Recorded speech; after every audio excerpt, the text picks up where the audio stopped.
Hey guys, welcome to Brian's Man Cave. So today I want to do a little video about 10 Atari 2600 games that are fairly easy to get your hands on and are not going to cost you a lot of money. I kind of put them in these are the affordable must-haves, because there's a lot of people that are getting back into this hobby, I guess you want to call it, of collecting games and, getting the original system, or even because of the new Atari 2600 Plus that's going to be coming out that actually plays physical cartridges. It might get people interested into wanting to, pick up some at your local flea markets, at your garage sales, go on eBay or wherever. So I thought, let's talk about 10 games that are not going to really hurt your bottom line and are actually fun. So the first game I'm going to talk about here is Berserk. Now this is a game that's got a lot going on. You think about Atari and you're going to think, well, a lot of them are going to be basic single screens. Not this one. You actually get a whole lot of screens going on here. And you got your enemies, you got the robots you got to fight, you got the evil auto guy that comes out of nowhere. There's lots going on. It's a fun game. It's kind of addictive. You get to go from each room shooting different things. For an Atari game, for its cost, you got a lot going on. It's a fun game. A lot of people love this one. But yeah, Berserk, it's pretty easy. I think on the Atari age, they do like a scale of 1 to, I think, 10. 10 being the most rare, 1 being the most common. I think this one's around 1. So you'll probably find these in almost every bin out there that's selling Atari games. This one is not as common, but it's a lot of fun. It's Jungle Hunt. I think it rates 2 on the not so rare, not so scarce, not so whatever. Pretty common, but not too common. It's in the middle there. But Jungle Hunt is a fun game, and I really love the screens, the colors on this game, the challenge. Like, it's difficult. You got 3 full screens that are completely different. You got the jungle scene where you're going through the vines, and then you get the water where you're underneath, and you got to avoid crocodiles, and then you got to run up a hill with boulders coming down, and then at the end you got to save your princess from the bad guys. But yeah, it's a fun game. I really enjoyed this one. I remember getting it for a birthday present when I first got my Atari 2600 Junior back in 1990 something. But yeah, I played this a lot. Really fun game. If you're into crazy space shooters, Mania. If you've gone and looked at flea markets and looked in the bins and stuff, you might have seen this bright orange cartridge. It's actually a lot of fun.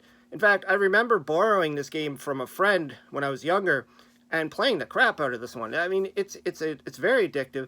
It's got a lot of random stuff that shoots at you, like food and dice and like all weird things. It actually says it's a space nightmare. It says it right there in the thing. So kind of an interesting concept, really fun, a lot going on. It's a single screen shooter game, and those are fun too. The important thing is it's not going to run you a lot of money.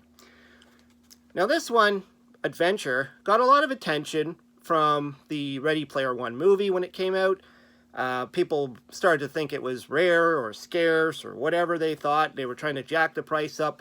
I think the prices probably have bottomed out and come back to reality, because it's a pretty common cartridge. A lot of people have it. It's fun. Again, it's not a single screen. You get to go around an entire area, like, I don't know where it's not really a forest, but you're kind of wandering around, Zelda type of game, looking for a treasure and avoiding the dragons that everybody says look like, I think, chickens or something. Or is it ducks? I don't know. People make fun of the dragons all the time. And of course, you're just a square. You're nothing more than a square, and your sword is a triangle. An arrow. But it's fun. I seriously can't get past the second and third options. You got 3 options of gameplay. I always stick to the first one because I know how to beat that one. But it's fun.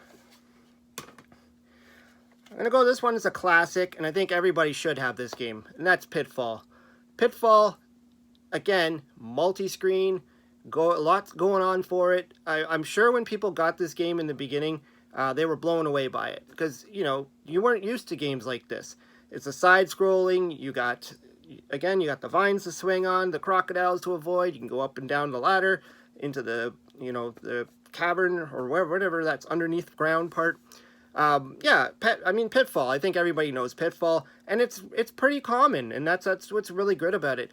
I mean, there is a sequel, the Pitfall 2 game, which is, you know, leaps and bounds over this one, but it's a little more scarce. You're probably going to be shelling out a little bit more money, probably about 20, 30, I don't know where it's gone from here. Last time I price checked that game was years ago, and it was around like 20. I don't know if it's gone up, but this one, you'll probably find it. I would say most would probably try and sell you this for $5. Maybe some are going to go higher. I don't know. It depends on the store. Another classic, good one, that I think everybody should have for their Atari is Space Invaders. Space Invaders was, you know, I think the reason why a lot of people bought an Atari back then. You know, the arcade was a hit. It was very popular. And when people found out they can play this in their living room, they went out and bought an Atari. I mean, and there's a lot of them out there. It's another game. It was created over and over again for the system. There's a red label version. I mean, it's a black label. I think this is, I don't know if this was the first. I think maybe there was the black label first. But yeah, there was a lot of these made. And again, you'll probably find it easily in any place that you're finding retro games. So, or well, that sell Atari retro. But I think that that's one of the must-haves for sure. And we got Mousetrap. This is a dot gobbling game. A lot of fun. You get to play as a mouse, but then you can, well, you're being chased by cats. But then if you get these, you know, it looks like bones or something, like you get, and you get to turn into a dog. So you get to go and eat the cats.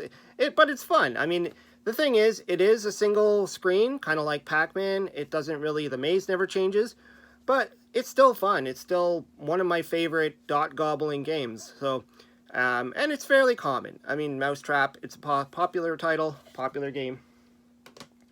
Sticking with the dot gobblers, Miss Pac-Man. Leaps and bounds, again, over the original. I mean, a lot of people do like to talk about Pac-Man on the Atari, how the colors were wrong, the board is wrong, he only moves in one direction, or he only stays in one direction and it's a weird game, almost like it was incomplete. I think I've even heard that, but this one made up for it. It's great colors. You could see the ghosts, the maze changes. It's perfect for if you're into the dot gobbling games, to pick up, at least get yourself a copy of Miss Pac-Man. It's well worth it. There's also a Junior Pac-Man, if you know, or Pac-Man Junior. It's a harder version of this, but you know, I think this has just the right amount of skill, looks great, and it's not going to cost you a lot. And you'll notice that probably a bunch of these are Activision. Again, you know, I'm starting to notice that Activision always seems to have the better games. But yeah, River Raid. This is another one that I used to play a lot. I actually played this more when I was a kid on my Commodore 64, and I didn't even know that this was originally on the Atari 2600. I didn't think that a game like this could exist on the Atari 2600 at the time. So when I finally got my hands on a copy, and I was like, wow, this is actually pretty cool. Probably one of my more favorite versions of this game is the Atari 2600 version. I mean, I've played it on the Intellivision, I've played it on multiple systems, and I still love coming back to this one. And again, it's fairly cheap. I think it's like 2 on the scarcity, 1 or 2, maybe it's 2, but it's well worth picking up. I know this has got the, they call it the active plaque or whatever, that all over my version of it. You barely see the label. Unfortunately, a lot of Activision carts, they used a really bad glue, so the label end up looking like crap. And you know, interesting is that some people actually will go and relabel these things. But there's a whole thing about that. Some people really hate when you do that. And for my last game, I can't have a list like this and not have one of my most favorite games, Keystone Capers. This game was my reason why I wanted to buy the Atari 2600 Junior. I remember seeing it in the, what the heck was the store called? It wasn't Walmart. We didn't have Walmarts here where I live. I live in Canada. We didn't have Walmarts at the time. I think it was like a Wokel, whatever. But I remember seeing this with the Atari Junior in the display case, and I wanted to have this game. I don't even think I had my Nintendo at the time yet, and so I was looking for something that would be a lot of fun that I could play on the Atari 2600, and this looked like it would do it. And I was right. When I got my Atari 2600, this game I played a lot, and I really enjoyed it. I mean, you can get so far before you're just like, the game just gets too hard, but it goes to about 15 levels of difficulty before you get to that stage. So there's a lot going on. You're Keystone Kelly. You're chasing after a crook in a department store. You get to go up the escalators. A lot of fun. I even programmed my own version of this for the Intellivision, because this was my first game that I ever programmed, and I wanted to you know, pay homage to one of my most favorite Atari 2600 games. But anyways, yeah, those were my 10 affordable Atari 2600 games. If you're out in the market and you're looking for stuff, I mean, there's a lot. There's a lot of games, and some of them go for quite a bit of money. You know, the more rare they are, the harder they are to find if you're trying to complete the collection. But I think there's a decent amount of really good games you can get for a pretty good price. Anyways, let me know what you think. Throw some of your choices down below and what you prefer. Or whatever. If you like a little more expensive games, I would throw in Taz too. But anyways, let me know what you think. Hope you subscribe, and we'll talk to you later.